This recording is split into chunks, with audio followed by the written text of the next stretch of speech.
உடம்பு இளைக்க வைக்கிறதுல என்னென்ன ஃப்ராடுத்தனம் பண்றாங்க? அதாவது மருத்துவத்துறையிலேயே வேற எந்த ஸ்பெஷாலிட்டி இல்லாத அளவுக்கு அதிகமான ஃப்ராடுகள் இருக்கிற ஒரு ஃபீல்டு அப்படின்னா ஒபிசிட்டி ட்ரீட்மெண்ட்டில் தான். டாக்டர்களாக இல்லாத பல பேர் நாங்கள் உடம்பு வெயிட்டை குறைக்க வைக்கிறோம்னு சொல்லிட்டு பல விளம்பரங்களாக வரதை நம்ம பார்க்குறோம். ஒரு ஜூஸ் கொடுக்குறோம், அந்த ஜூஸ் நீங்கள் ரெகுலராக குடிச்சிங்கன்னா உடம்பு குறைஞ்சிரும். சில எக்ஸசைஸ்லாம் சொல்லி கொடுக்குறோம், நீங்கள் எங்கள் ஜிம்மில் சேர்ந்தீங்கன்னா 20 நாளில் வெயிட்டை குறைக்கலாம்.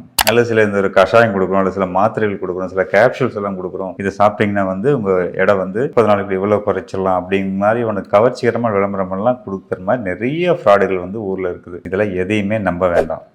ஏன்னா உங்கள் உடல் எடை இந்த மாதிரி ஒரு ஜூஸ்லேயோ ஒரு மாத்திரையிலையோ கட்டாயம் குறையவே குறையாது. இதெல்லாம் நம்பி நீங்கள் போனீங்கன்னா உங்களோட பணம் தான் வேஸ்ட் ஆகுமே தவிர உடம்பு குறையாது. அப்படி மீறி ஏதாவது ஒரு சில சம்டைம்ஸ் இந்த டயூரிட்டிக் அப்படிங்கிற அதிகமாக யூரின் போகிற சில மாத்திரைலாம் கூட கொடுத்து நிறைய யூரின் போயிட்டு இருக்கும், எடை குறையிற மாதிரி இருக்கும். ஆனால் அதெல்லாம் மறுபடியும் திரும்ப அந்த எடை திரும்ப வந்துடும்.